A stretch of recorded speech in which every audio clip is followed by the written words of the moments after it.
Hi అండి, అందరికీ నమస్తే. Welcome to RK's mother recipes.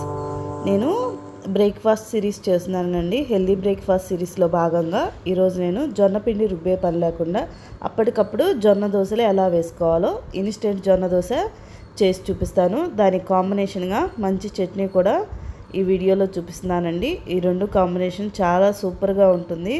ఎవరైనా జొన్న దోశ తినాలి అనుకున్నప్పుడు అప్పటికప్పుడు ఇలా జొన్న దోశ వేసుకొని తినండి, చాలా టేస్టీగా ఉంటుంది. ముందుగా ఇన్స్టెంట్ జొన్న దోశ ప్రిపేర్ చేసుకోవడానికి ఒక బౌల్లోకి 1 కప్పు జొన్న పిండి తీసుకుంటున్నాను. నేను ఇది స్టోర్లో కొనుక్కొచ్చిన జొన్న పిండి యూజ్ చేస్తున్నాను. మీరు ఇంట్లో ఆడించుకున్న జొన్న పిండి అయినా వేసుకోవచ్చండి. ఉల్లిపాయలు బాగా సన్నగా తరిగి క్రష్ చేయండి, అప్పుడు ఉల్లిపాయలు చక్కగా విడిపోతాయి. ఉల్లిపాయలు ఒక పెద్ద సైజు ఉల్లిపాయ కట్ చేసుకొని వేసుకోండి. తర్వాత ఒక 1/2 కప్పు క్యారెట్ బాగా తురిమి వేసుకోవాలి. ఒక పచ్చిమిరపకాయ బాగా సన్నగా కట్ చేసుకొని వేసుకోండి. నెక్స్ట్ బాగా సన్నగా తరిగిన కరివేపాకు కొంచెం వేసుకోవాలి. తర్వాత 1 ఇంచు అల్లాన్ని బాగా తురిమి సన్నగా వేసుకోవాలి. నెక్స్ట్ ఇందులోకి ఒక 1/2 టేబుల్ స్పూన్ వరకు జీలకర్ర వేసుకోవాలి. నెక్స్ట్ రుచికి తగిన విధంగా సాల్ట్ వేసుకోవాలి. నేను ఇక్కడ ఒక 1/4 టేబుల్ స్పూన్ వేసుకుంటున్నాను. తర్వాత గరిటె తీసుకొని మొత్తం ఇవన్నిటిని బాగా కలిపేసుకోవాలి. నెక్స్ట్ ఇందులోకి ఏదైతే కప్పుతో పిండి తీసుకుంటారో అదే కప్పుతో 2 కప్పుల వాటర్ పోసుకొని పిండి ఉండలు లేకుండా ఒక గరిటెతో లేదా విస్కర్తో చక్కగా పిండిని బాగా కలిపేసుకోండి. ఇది మనం రవ్వ దోశ వేసుకుంటాం కదండి, ఆ కన్సిస్టెన్సీలో ఈ బ్యాటర్ అనేది ఉండాలి. చక్కగా విధంగా గరిటెతో బాగా కలిపేసుకోవాలి. తర్వాత 1 కప్పు వాటర్, మొత్తం 1 కప్పు పిండికి 3 కప్పుల వాటర్ మొత్తం ఒకేసారి పోసుకోకుండా కొన్ని కొన్ని పోసుకొని బాగా లూజ్గా, ఇదిగో చూడండి కన్సిస్టెన్సీ వీడియోలో చూశారు కదా, ఈ విధంగా ఉండాలి.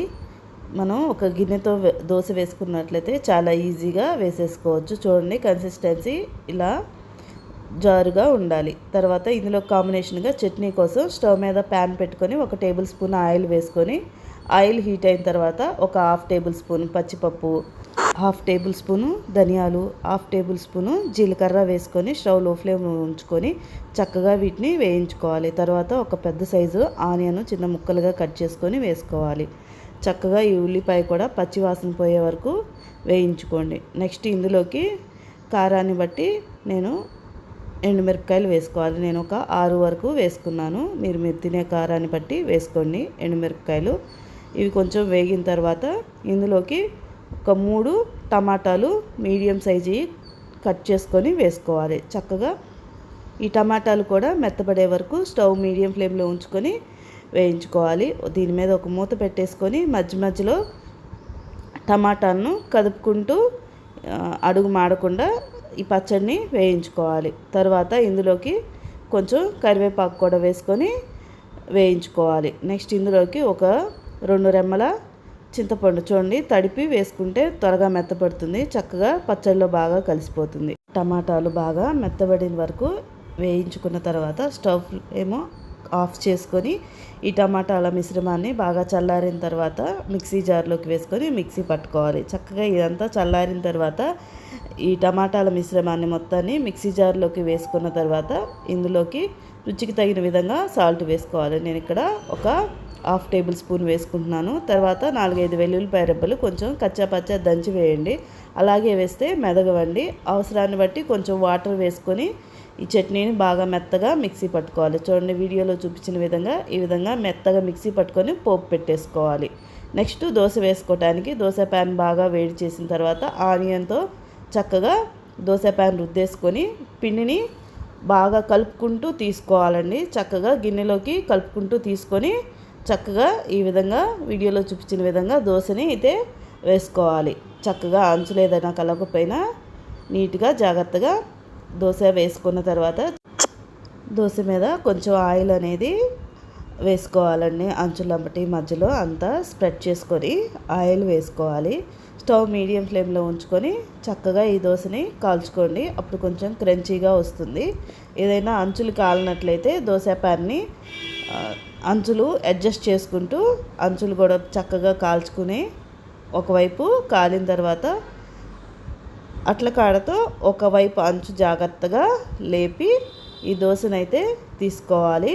మామూలు దోశలు తీసినంత ఈజీగా అయితే ఈ దోశ అయితే రాదండి. కొంచెం జాగ్రత్తగా దోశని అంచు ఒకవైపు లేపుకుంటూ తీసినట్లయితే చాలా ఈజీగా వచ్చేస్తుంది. చూడండి, వీడియోలో చూశారు కదా, ఈ విధంగా దోశ తీసుకొని ఒకవైపు నుంచి రెండో వైపుకి టర్న్ చేసుకొని రెండో వైపు కూడా చక్కగా కాల్చుకొని ఈ దోశనైతే ఇంకా తీసేసుకోవటమే అండి. ఎంతో చక్కగా వస్తాయి ఈ దోశలు. కొంచెం జాగ్రత్తగా నేర్పుగా తీయాలి దోశని. కాకపోతే చూడండి, దోశ చక్కగా వేసేసుకున్నాం కదా. ఇదే విధంగా మీకు కావాల్సిన దోశలు వేసుకోవచ్చు. మరో దోశ వేసుకునేటప్పుడు చక్కగా ఆనియన్తో పెనాన్ని గ్రీస్ చేసుకొని ఈ దోశను మళ్ళీ చక్కగా గిన్నెతో కలుపుకుంటూ పిండి వేసుకోవాలి. ప్రతి దోశ వేసేటప్పుడు చక్కగా పిండి కలుపుకుంటూ పిండి తీసుకొని దోశ వేసుకోవాలండి. తర్వాత చక్కగా ఆయిల్ అప్లై చేసుకొని ఒకవైపు కాలిన తర్వాత రెండో వైపుకి టర్న్ చేసుకొని ఇదే విధంగా జొన్న దోశలు అప్పటికప్పుడు పిండి రుబ్బే పని లేకుండా ఈ విధంగా వేసుకోండి. చాలా బాగుంటాయి.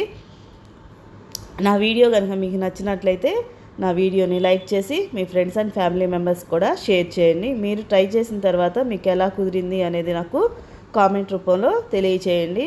ముందుగా ప్రిపేర్ చేసుకున్న చట్నీ వేసుకొని ఈ దోశ తిన్నారంటే ఎంతో టేస్టీగా ఉంటుందండి.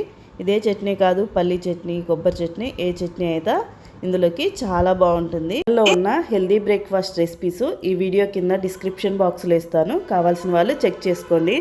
ఛానల్ని సబ్స్క్రైబ్ చేసుకోకపోతే సబ్స్క్రైబ్ చేసుకోండి. Thank you.